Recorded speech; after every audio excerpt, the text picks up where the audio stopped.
Hi, it's Tom from Digital Foundry with a quick glance at performance in Uncharted 4's multiplayer beta. Going live this week, for anyone who owns the Nathan Drake collection, this is a real treat. We get 2 levels here, a forest sprawl called Island, and also a multiplayer version of the Madagascar stage we saw at this year's E3, albeit in single player form.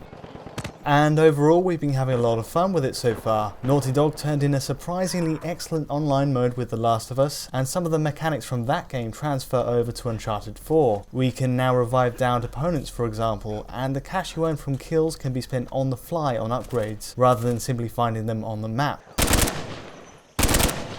So on to the technicals. This build is titled Beta 1.03 and we're pleased to see performance has improved since we last played it. At Paris Games Week a month ago we had access to the island map as well, and it's fair to say the game didn't play as smoothly then as it does now. 60 frames per second is the order of the day, and we can confirm the multiplayer mode also runs at a native 900p resolution. It's a step down from the full 1080p promised in its single player. You can see some slight softening to foliage as a result, but otherwise the image scales up very nicely indeed.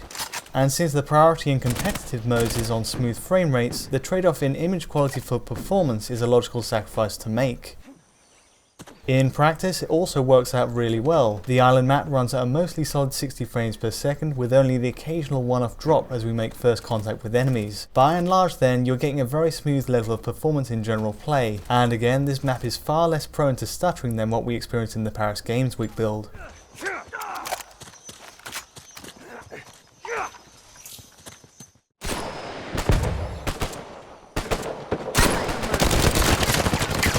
There are inevitable stress points though when really pressing the engine hard. One-off items that can be bought through the store can cause dips to around 50 frames per second. These are rare moments, and it is the worst case scenario for this map, something that only slightly weighs down on controller response. Otherwise there's a strong level of performance across the length of a 5v5 team deathmatch game, and 60 frames per second is the typical readout.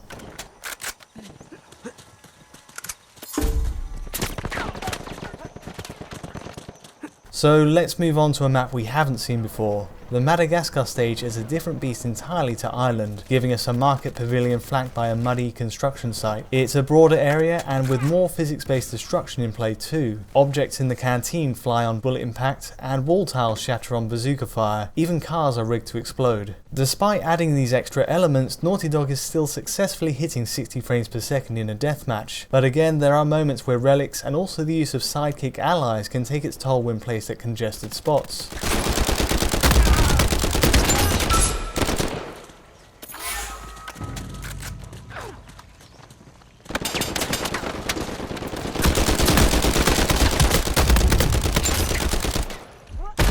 Combined together in the market center, for example, our very lowest readout is 45 frames per second. It's something that lasts for a good chunk of time as you can see, but it's certainly an outlier in our tests. The worst result from a day's worth of playing the game.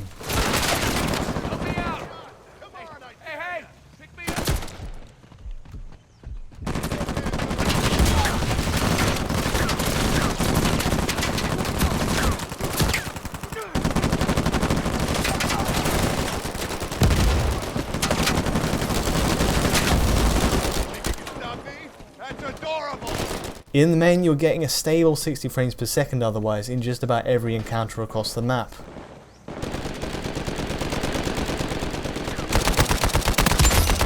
So overall, Uncharted 4's beta proves the multiplayer is on track for a very playable experience, even if heavy effects work prompts these drops.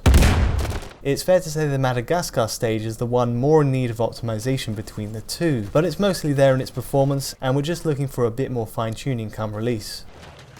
We're happy with how it's playing now though, and it'll be fascinating to see how the full deal turns out on release in March next year. Anyway, that's it for now. Let us know how you're finding the beta so far. Leave us a like or subscribe below if you found this useful, and until next time, thanks for watching.